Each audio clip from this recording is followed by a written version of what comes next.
Hello everyone, welcome to another roster review. Today we're going to talk all about this Adeptus Mechanicus list.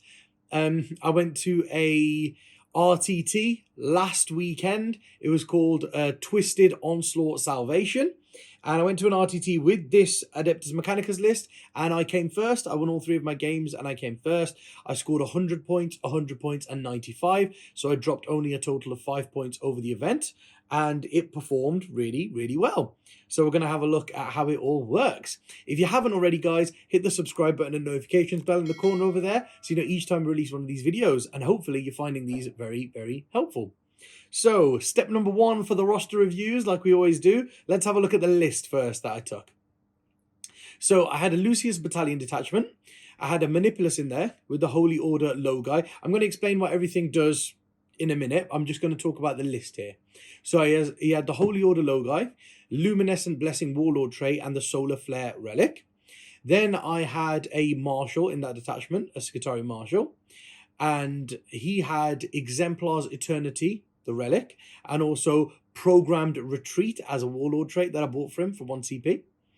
Then I had in my troops detachment, in my troop slots, I had 2 units of 20 Rangers with just Omni Scramblers on them. They didn't have enhanced data tethers because they were the ones with the Warlord traits on their alphas.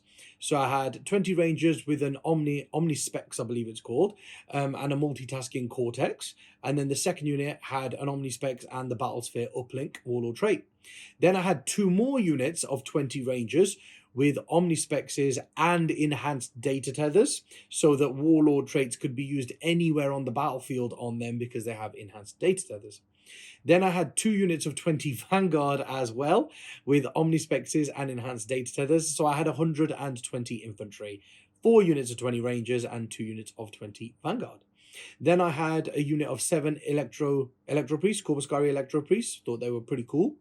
And then I had a Mars Outrider detachment. So the Lucius Battalion there was basically 2 characters, 6 units of troops, and 1 unit of priests. And my Mars Outrider detachment then had a Marshal again for reroll 1s to wound, because the things in this detachment really benefit from the reroll 1s to wound. So then I had 3 units of 2 Iron Strider Ballistari. So I had 2 Iron Striders, 2 Iron Striders, 2 Iron Striders, and they all had the las cannons on them. So like I was saying, they get 4 shots a unit with 1 reroll to hit for being Mars, and then on top of that, they're rerolling all their 1s to wound from standing next to the Marshal. It's a lot of reliable anti-elite / anti-tank weaponry. Then I also had in that detachment 1 unit of 9 Cerberus Raiders and 2 units of 3 Cerberus Raiders, and we're going to come on a little bit why we had a unit of 9 Cerberus Raiders in a minute. So that was the list. Let's have a look at how it all works. So this is the bit that you're probably all waiting to hear about, is how it all works. So I want to start off by saying what the Forge Lords actually give me. So first of all, I get Solar Blessing for having the Lucius part of it, and they basically get +1 to their save characteristic against 1 damage weapons. So all of my troops have a 4-up save, but when they get shot by, and this is one of the key reasons why the list works actually, guys, is basically it's a horde. It's a 120 model horde with a 4-up save, but when it gets shot by anti-horde weaponry, which is normally 1 damage, I get 3+ saves. So it becomes very tough actually to take out a horde that's resilient to anti-horde weaponry. So that's one massive bonus of the army. And also I get +3 inches to my ranged weapons profiles. So all of my rangers have got a 33-inch range, and all of my Vanguards have got a 21-inch range. Really helpful when you've got this much of a gun line in your army. Then on top of that, the Mars part of it gives me 1 reroll to hit per squad that fires, so that's great. And also all Scutari units in a Mars detachment gain access to Canticles, which is great again. So the Canticles only really affect my Iron Strider Ballistaries and my Cerberus Raiders, but they're really actually good for them. So the Canticles that I mainly use is Shroud Psalm for light cover on a turn when I need it. And also there is one that gives me 1 reroll to hit, wound, and damage rolls. Now that one is a key one on the turn that I'm going to do all my damage. So I normally pop Shroud Psalm on the turn where I think I'm going to get hit quite a bit, and then I pop that one when I'm going to do a lot of damage. Because if you imagine, I've got 4 las cannon shots from a squad of Iron Strider Ballistari, and then they're going to get 1 reroll to hit for being Mars and 1 reroll to hit for the Canticle. So they're hitting on 3s with 4 shots and 2 rerolls to hit, which I think is very reliable. Then on top of that, I'm re-rolling. I'm wounding on 3s against most, because I'm strength 9. I'm wounding on 3s against most things in the game, and then I'm re-rolling 1s because of my martial, and I get to re-roll 1 of my 2s for that, Canticle being active. And then when I'm doing my damage rolls, they're D3 plus 3 damage, and I can re-roll 1 of the damage rolls. So they become very, very efficient at killing whatever I want them to kill. So that's why Mars and Lucius split like that. Then I have the Manipulus with the Holy Order Logi, and that's because he then gets an ability, his progressive ability. You never ramp it up to the big one. You just keep it on the progressive one, and basically he chooses a unit within 6 inches of him in the command phase, and they ignore AP -1 and -2 attacks that are made against them, both with ranged weapons and melee weapons. And I think that's just incredible. It keeps one of my squads very, very safe. When you couple it with the fact he also has the Warlord trait Luminescent Blessing, he also puts that on a unit, normally the same unit that's ignoring AP -1 and -2, and they basically get transhuman. So wound rolls of 1, 2, or 3 do not wound them. You always wound them on a 4+, and then they ignore -1 and -2 weaponry. He also has the Solar Flare, like I was mentioning, and the Solar Flare lets me remove 1 unit from the board, drop it down somewhere 9 inches away from the enemy. It can be really crucial when your opponent leaves a little gap for you to beam over and take advantage, and it puts your opponent in like a really stressful position on the back foot. Or also it can be amazing in the Drakari matchup. That's one thing I really wanted to cover. So if you get charged by witches are one of the best ways to like tag gun lines, and then you have that roll off with them, especially if you've got a shard net in the unit. You have that roll off with them, and you get +1 to the roll for being for having a shard net in there. And if you roll higher than the gun line units, then basically they cannot fall back, and I think that's huge. So imagine like 2 of my ranger units got tagged by a unit of witches, and then they couldn't fall back, which would be devastating for me. So what I can do is I can then use the Solar Flare to remove them from the board and bring them back in, because I'm not falling back. So it gets you out of that troubling situation when you play against Drakari witches. Then my Marshal, again, his programmed retreat lets 1 unit within 9 inches or 1 unit anywhere on the board with an enhanced data tether fall back and still shoot, which I think is incredible, because he could be in my deployment zone with my units. I could have for example, I could have solar flared a unit near my opponent's deployment zone and shot. They could go and tag that unit in combat because they don't want it shooting, and then all of a sudden he can make that unit that's 36 inches away fall back and shoot, which I think is an incredible ability to have. And also his relic, the Exemplar's Eternity, gives not only reroll 1s to wound like a normal marshal, but also reroll 1s to hit to all Forge World core units within 9 inches. It might be 6 inches, 6 inches or 9 inches. He basically gives them reroll 1s to hit and wound, which I think is big. Then, I was saying the 4 units of 20 rangers, they just put out a hell of a lot of shots at very long range, strength 4 -1/1 damage. Of course, my Manipulus has an ability where you can choose a unit and you increase the range of their weapons by 6 inches and increase the AP of their weapons by 1 as well. So 1 unit can be incredibly damaging. The multitasking cortex that's on the alpha in one of the ranger units lets 1 unit either within 6 or 9 inches or anywhere on the board with an enhanced data tether, and they can shoot while performing an action without the action failing. So that's incredible, and I'm going to come on to that when I talk about secondaries in a moment. And also the Battlesphere uplink on the other alpha lets 1 unit move and fire their heavy weapons without penalty, or advance and fire their assault weapons without penalty, which is incredible considering the Rangers all have heavy weapons and the Vanguard all have assault weapons. Then, of course, you got the 220-man Vanguard blobs who are just shooting away, doing what they do. And also, I just want to talk to you about the stratagems I was using there to make it all work. So first of all, I had the Legio Teleportarium. Now, this was really nice. So I'm going to tie this into the secondaries, guys. In every single game, I took to the last. I took it in every single game. And I don't think I dropped any points for that. No, I did not. The only points I dropped in the whole tournament, guys, so I got 100 game 1, 100 game 2, and in game 3 I got 95 points. I didn't get full points on primaries because Clement, who I was playing, is a very good player with his Space Wolves. He made me get 5 and then 5 for battle rounds 2 and 3 scoring on my primaries. So I got 5, 5, 15, 15. So I only got 40 on my primaries in that game. But I basically maxed out all of my secondaries in every game. And that's why I think the list is quite well thought out and does secondaries very, very well.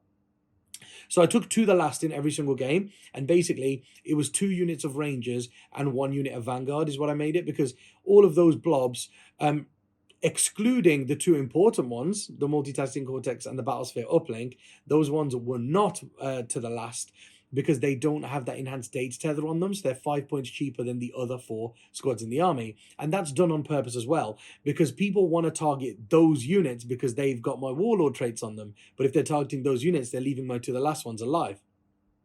So I made it 2 of the Ranger units that have got the enhanced data tethers and 1 of the Vanguard units with the enhanced data tether.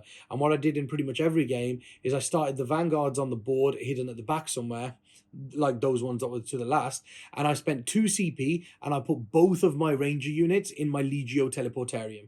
For 2 CPs, I put them in reserve basically, so they couldn't get shot for like the first 1 or 2 turns, and they could only get shot when I decide to bring them in. And obviously when I bring them in a point where they can get firing arcs to people, but also have minimum damage back to them, meaning that my to the last are going to survive, and there's going to be very little time left in the game for my opponent to react to that and take to the last points off me.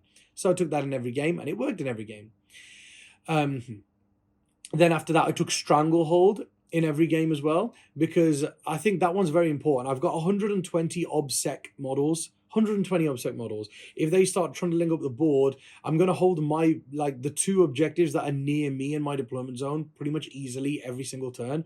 I've just got to play for 1 objective in the middle of the board with all of my OBSEC infantry and the firing arcs I can get. It's not hard to knock my opponent off 1 objective, because in most tournaments, you can't hold all of the objectives and be hidden behind terrain. There's normally 1 on either side of the board that you must fight for out in the open. So it's quite easy for me in my turn, by the end of my turn, for example, to hold 3 and then shoot my opponent off 1 objective. So I'm always going to get Stranglehold pretty much. And if not, I do also have my Cerberus Raiders who can run on and steal my opponent's objectives as well. So they could like steal one of the objectives and then I'm on 3 and I get Stranglehold. So I maxed out Stranglehold in every game as well. Then the third one, so there was one game we played sweep and clear. So the secondary, of course, in that game, I took direct assault. I was playing for Stranglehold anyway, meaning I have to play for that middle objective anyway. So holding it for direct assault was just easy points, and I maxed that out. But what I did in the other 2 games was I took Raise the Banners. Now, Raise the Banners was brilliant because, like I was saying to you guys, I took that multitasking cortex, so 1 unit could shoot and still raise banners. And it was great because I kind of had 2 units. My opponents, of course, deployed quite cleverly and really well, so that not all of my infantry squads could shoot turn 1. But that was also a bonus for me because I wasn't torn on whether I should do actions or shoot with those units then, because they just couldn't shoot. So I moved 2 units, like I would move 2 ranger units 3 inches forwards before the game, then I would move them 6 inches onto objectives and raise 2 banners straight away. And then the 3rd unit maybe that could shoot or could redeploy with the solar flare and shoot, I would use the multitasking cortex on them so they could do an action and still shoot without the action failing. So I basically raised 3 banners at the start of 2 of my games, and they stayed up the whole game, and that's how I got max points on that. But in the game when I played against drakari, I raised 2 banners, I believe, and then in turn 2 I managed to raise a 3rd one, but then in turn 3 I managed to raise a 4th one, and that made up for not having 3 up straight away in turn 2, and I maxed that out again. So yeah, the list does secondaries very, very well, and it shoots basically anything off the board. I have the unit of 9 Cerberus Raiders to be a counterpunch for combat, and also my unit of 7 Electro Priest is really quite good. And the stratagems that I want to use is basically, there's one called Electromancer's Wrath, where I can do mortal wounds with my Electro Priests on units nearby. There's one called acquisition at any cost. So that just means that I can pick an objective on the board and all of my units within 6 inches of that automatically pass morale tests, which is insanely huge when I've got obsec units. There's one called Tactica Obliqua, which I was using a lot when somebody charges one of my units of Cerberus Raiders, normally the 9-man unit, they get to move 12 inches before that charge is made. So normally meaning your opponent cannot charge anything anymore, which is massive. And of course, because my Manipulus is Holy Order Logi, I can use that strat for 1 CP once per game as well, which is amazing. Then I've got another stratagem called Electro Shock, which came into play sometimes, where if somebody charges my Electro Priest or my Tech Priest, like Manipulus is nearby the unit they've charged, I can pick a unit and I make them fight last. And that's huge, especially when someone charges the Electro Priest, you make them fight last and you hit before them and clear them out. So that's really big. Also, the main two that help me do my damage. So one is Galvanic Volley Fire. It turns the heavy 2 guns on my Rangers to rapid fire 2, giving one squad 80 shots. And on the turn I'm going to do that, I normally use my Manipulus's ability to increase the range of that Ranger unit by 6 inches. So they have a 30-inch range, 33 for Lucius, 39 once the 6 inches goes on from him. So when you half that, they have a 19.5-inch rapid fire range. So they move 6 and then shoot 19.5, basically give them a 25.5-inch threat range for 80 shots from that 20-man Ranger unit. And then, of course, their strength 4 -2 because of the Logi Tech Priest, because you put that 6-inch range on them, it also gives them an extra AP, and they just butcher something. That stratagem cost me 2 CP, and the last one that I use is a 1 CP strat called Enriched Rounds. Now, it's a 1 CP strat that you use on your Vanguard unit, and every time they roll a 4+ to hit, it automatically wounds, which is bonkers. Gives you an average of like 36 hits on 4+s when you're rerolling ones to hit, and you don't need to roll to wound with them. They just auto wound, which I think is horrible and disgusting right now. But yeah, it's really, really good. And on top of that, I have that 9-man. I told you I explained the 9-man Cerberus Raiders unit. So number one, it helps me with combat. They can run in and actually clear out 5-man witch squads or 5-man incubi squads, which are going to tie me up in combat. And also, there's a stratagem called Wrath of Mars that I really like using on them. So one important thing to note is 9 Cerberus Raiders get 18 shots and they get 1 reroll to hit for being Mars. Then on top of that, every time they roll a 6 to wound, they do a mortal wound because they're basically snipers and they can target characters. But when you use Wrath of Mars, again, every roll of a 6 to wound inflicts a mortal wound. So at this point, when I use that stratagem for 1 CP, when these guys shoot, I should get roughly 3 6s to wound, but each 6 now does 2 mortal wounds. 1 from their weapon and 1 from Wrath of Mars. So I'm going to do an average of 6 mortal wounds per turn from this squad. Now that's nice to just pick up like a whole incubi unit, or you could shoot, say, a succubus with it because you can target characters and just kill her outright with 6 mortal wounds. So I really like that unit of 9 Cerberus Raiders with Wrath of Mars. So that's how the list works, guys. Let's have a look at what we can do to tackle it. So this is a bit of an odd situation we have here, guys. There aren't really any generic answers for dealing with this list. So this is going to be a slightly different how to deal with it part of the roster review than normal. Because normally I can give a set of generic ideas that you can implement to give this a hard game. And you can normally do that with multiple different armies. Against this army, however, unfortunately, in the current meta, there aren't many generic answers to deal with this at the moment. But I can give you specific combinations for certain factions that can really cause some problems for this. So I think I'll go with that.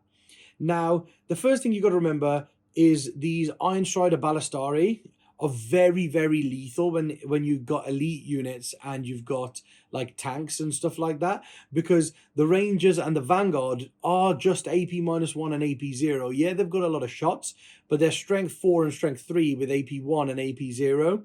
So they're not particularly great at removing vehicles, especially things like Imperial Knights and stuff like that. So, and obviously like elite units that have got 2-up saves or 1-up saves and stuff like that, they're quite hard to shift. But the Las Cannon Iron Strider Ballistari will do that. So if you can incorporate something into your list which can like punch the Iron Strider Ballistari. Sorry, guys. But you can punch the Iron Strider Ballistari without getting hit first. That's a huge advantage. Maybe things that can deep strike and get a hit on them, like Eradicators or something like that. Or one of the best answers I found is manticores. So Astra Militarum can have manticores with full payload on them. And if you don't take a warlord trait in your army, you can have 2 manticores with full payload. Now, they're not just great against Iron Strider Ballistari, they're actually great in the game right now. But manticores against Iron Strider Ballistari are particularly good because they don't require line of sight. So they're tanks in your army that can sit behind an obscuring piece of terrain at the back, and they can shoot out of line of sight at the Iron Strider Ballistari. Now they are AP -2 as well, so it'll put the Ballistari on a 5+ save, and it's flat 3 damage when they have 6 wounds. So it's like the perfect weapon to go into them. They get a 5-up it wounds them on 3s. They get a 5-up save, and every 2 saves they fail is a dead Iron Strider Ballistari. Now, 2 of them could pick up like 2, possibly even 2.5 Iron Strider Ballistari each turn, which I think could help massively. And then on top of that, if you took some bulgarians that had 1-up saves, and you could get them to 0+ saves by using stratagems and psychic powers and stuff like that, then they could really give the Rangers and the Vanguard a lot of, space to struggle in the middle of the board, because if those things like those bulgarians can get into the middle of the board, they'd be quite resilient. And if the Iron Strider Ballistari are getting taken out by things like manticores, then that could cause some problems. Now, I'm not saying that would beat this list, but it would definitely give it a strong game. Also, drakari. If the board is very heavy and there is a central ruin that the drakari can kind of go into and play out of, that can give this list a lot of problems, because again, you have no real out of line of sight shooting in this list. I don't really have any outline sight shooting in this. So I would have to try and get angles to be able to shoot inside that ruin to kill the drakari models before they start moving, advancing out of there and charging me, because things like Hellions and Witches can shut off my Overwatch and get in that way and then trap me in combat. So, you don't really want to be in that situation. So I think drakari playing from a heavy board with a central L-piece ruin can give this a really tough game too. And then on top of that, loads of AP -2 weaponry would be really good. Like -2, 1 damage would actually be really good against this. Because there will be one unit that ignores -1 or -2 AP, but not all of them. And then on top of that, when they get the +1 save because you shoot them with 1 damage weaponry, they get a 3+. Then if you're -2 AP, they go back up to a 5-up. So you could be wounding these guys, because most -2 1 damage weaponry is like strength 5, strength 6. So you could be wounding them on either 2s or 3s and then putting them on a 5-up save, and each one's a dead guy. And there's no way of bringing Rangers or Vanguard back, like say Necron Warriors can or whatever. So each one that dies does die, but I suppose they are very cheap. So it's hard to look at that kind of way of dealing with them. Now, one other way that I think you could potentially deal with them is like a sniping ability. So, for example, like a shield breaker missile off a Castellan, or your own, your own snipers that can pick out characters and stuff, or things like a Void Raven bomber, where they can fly over you, pick a point. Maybe if a character's in that point, they could get hit and take 4 or 5 wounds. If you can take out the Tech Priest Manipulus in this army, I would lose the low guy ability for ignore AP -1 or -2. I would lose his ability to add 6-inch range and give my guns AP. I would lose the Luminescent Blessing, and I would lose the Solar Flare Relic. So I couldn't transhuman a squad, and I couldn't beam a squad over to the other side of the board, which is absolutely crucial to the way that this list works. So if something like a Void Raven Bomber were to come over and deal multiple wounds like that and kill one of my characters, that could change the entire game and make me struggle for the whole game. So those are just like a few specific ways of dealing with the list. I know I couldn't give any generic ones, but as I say, guys, I don't think there's very many generic ways to deal with this list. I think you have to be very specific in what you take if you want to go into this and give it a good game and maybe even beat it. Because, it's not an unbeatable list. It can lose, but it's like these specific things that I've been telling you about, guys. You got to find specific combos to go in there and deal with them. And I think those are some of the best ones. So I hope that's been helpful. Now let's have a look at a few modifications we could make to this list to maybe make it a bit better. So there are only really two changes that I would make to make this list better. After playing it, I feel like I could make it better. There are two changes I could make, and it would make the list a lot better. Now, the first one is, well, the first one's not really a change, it's something not to do. So I have been looking at Archaeopter Fuselaves, the ones that fly over and drop the bombs, because they're very good. They are very, very good. But I would have to drop Iron Strider Ballistari to get them in. And one thing I like about this list is Iron Strider Ballistari are small enough to hide behind an obscuring piece of terrain. So quite often I can hide the Iron Strider Ballistari and then play out of that terrain feature and normally use them to kill my opponent's anti-tank weaponry that's going to target them. So it really keeps them protected throughout the game. However, if I put some planes in, they'd be too big to be able to be hidden behind obscuring terrain. And if I don't get the first turn, it gives an optimal target for my opponent's heavy weapons. So one great thing about this list is there isn't really a target, because the Iron Striders can hide, there isn't really a target for my opponent's anti-tank weaponry, and normally my guys take out my opponent's anti-tank weaponry really efficiently. So that's one thing not to do, because one benefit about the list is there's no big targets really for your opponent's anti-tank weaponry. The changes that I would make, though, is the Electro Priest unit didn't really live up to expectation. It didn't do as well as I thought it was maybe going to do. It didn't really perform the role that I thought it was going to fulfill.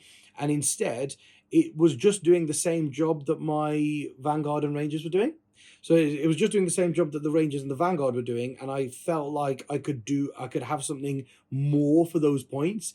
Now I could drop them and get a 5, 6, or 7 man unit of Sicarian infiltrators in the army, which really helps you against that Drakari matchup that could be quite tough. Because if there's an objective that's kind of like in obscuring terrain where the Drakari army can't really shoot a unit on there, you could just put this unit of 5 Sicarian infiltrators on that objective in kind of like a star. So you could put your alpha in the middle with the relic on him that makes a unit fight last. And then you could put 2 guys and 2 guys there. So he's like in the middle with 2 guys, like 4 guys base to base with him, because the relic has a 3-inch aura of fight last. Now, because of the 40 mil bases on the guys that are touching his base are less than 2 inches. If your opponent wants to be within engagement range of you, they have to come within 3 inches of your alpha. So if you deploy them in a star, the 5 infiltrators, when your opponent charges them like witches or incubi, you can make them fight last, and you fight before them, and you probably will pick up a squad. So I think that makes some hard matches fairly decent for you and gives you a good combat punch. So I think I would swap my Electro Priest out for a unit of Sicarian infiltrators. The only other thing is, and I don't know whereabouts I would find the points to do it, but the only other thing is a second Manipulus would be very helpful in this army. So at the moment, I've got a Holy Order Logai one, and he's amazing because of the plus 6-inch range to the weapons and the extra minus AP, and also the Holy Order Logai that lets one unit ignore AP -1 and -2 weaponry. Now, if I had another Manipulus in the army, I could make 2 units have plus 6-inch range and an additional AP on their weapons. But also, I could take him as artisans, Holy Order artisans. So when I put him down, basically, I can choose a unit at the end of my movement phase. So one unit can fall back, he can then move up to them and pick a unit within 6 inches, and they can shoot even though they fell back. So that then would give me 2 different ways of falling back from combat and still shooting, which I think in a gun like this is incredible. It's really, really good. But then also, because I've got a Logai one, I can do one of the, like tactical stratagems for 1 CP less, like Tactica Obliqua once per game. If I have an Artisans one, I can do what I think is a War Gear stratagem for 3 once per game. It's the ones like enriched rounds that I've got on my Vanguard that auto wound on 4 pluses to hit. I can use that stratagem for 0 CPs once per game, which I think is also a massive benefit. So those are the changes I would make to make this list slightly better for anybody that is using it. I really hope that you've enjoyed this roster review and found it really helpful. If you guys have any ways of either taking down this list or any improvements that you think could be made to the list, please leave them in the comments below for everybody to share. Please like and share this video, and also hit that subscribe button and notifications bell in the corner over there if you enjoy the content. And if you really like this content and you want more like this, and also you want amazing discounts of all GW products and everything else in our store, head over to glasshammergaming.co.uk and join the elite for huge discounts. And until next week, guys, I'll see you later.